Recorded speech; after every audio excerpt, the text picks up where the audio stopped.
If you have 0 website visitors, there's actually a strategy that'll help turn things around faster. Hey everyone, I'm Patel, and today I'm gonna break down if you have 0 website visitors, this is what you should do first.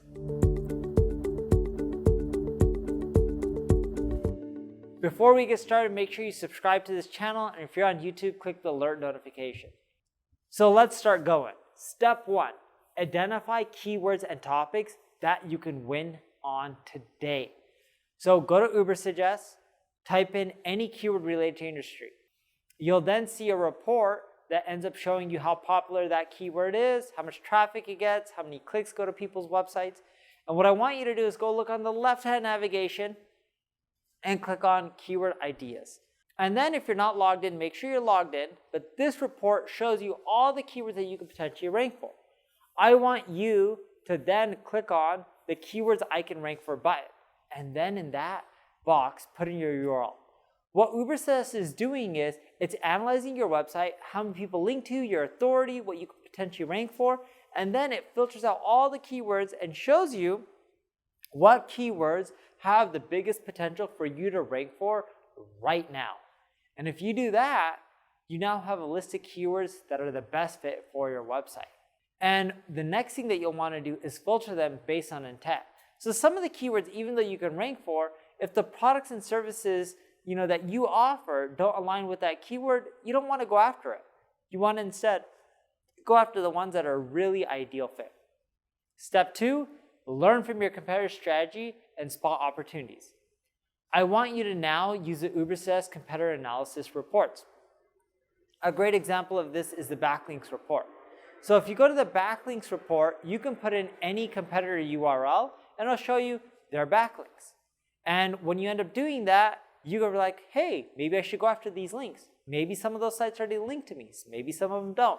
What's cool about Ubersuggest is in the backlinks report, there's this section called backlinks opportunity. This is where you put in all your competitor URLs and you also put in your URL. What this breaks down is all the people that link to your competitors but don't link to you. And what's cool about this part is it shows you which ones link to the majority of your competitors. So if you put in 3 of your competitors in your website, if you found that, hey, there's these 50 sites that link to 3 of my competitors but not me, well, you know that they won't care to link to more competitors because they already linked to a handful of them. So might as well hit up those sites first to try to get them to link to you so that way you can rank higher.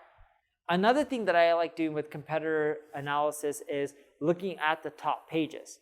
So anytime I look at the top pages report, and this is one of my favorite reports in Ubersuggest, it shows me all the top pages from an SEO perspective that my competitors rank for.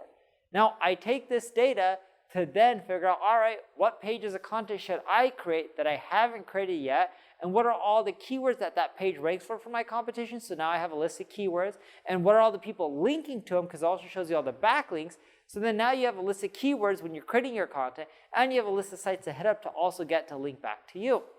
And when you're doing all this, I want you to keep one thing in mind, that look, keywords are an important factor, but you need to make sure that the keywords are very relevant to your business, because if you go after the wrong keywords, you'll get traffic, but the traffic's not going to convert. And I have a lot of competitors that have articles on things like video editing when they don't really offer video editing services, nor do we. And even though it may be one of their top pages, I wouldn't go and create that because all it's going to do is create irrelevant traffic for me. Step 3, create in-depth content around the main topics you want to focus on. I don't want you to go broad. Just like how I just talked about video editing, I'm a marketing site. I need to focus more on marketing, and I need to niche down and be more narrow, because that's how I'm going to perform better in the long run. And once your traffic goes up and you're starting to do well in your ranking on the first page, I want you to land and expand. So you're landing some of these keywords, then expand and broaden up the category. So if I first started blogging on SEO, which is what I did at neilpatel.com, then I started broadening up into content marketing, then social media marketing, then paid advertising, then conversion optimization, then email marketing. You see how I'm continually expanding? Heck, I'm even starting to write articles now on things like running ads on Hulu or Roku. I'm even talking about television advertising. So I'm still sticking in marketing, but I'm expanding. And eventually, I may expand out of marketing, and I would still cover it very deeply, but I would also maybe add another category like sales, because sales and marketing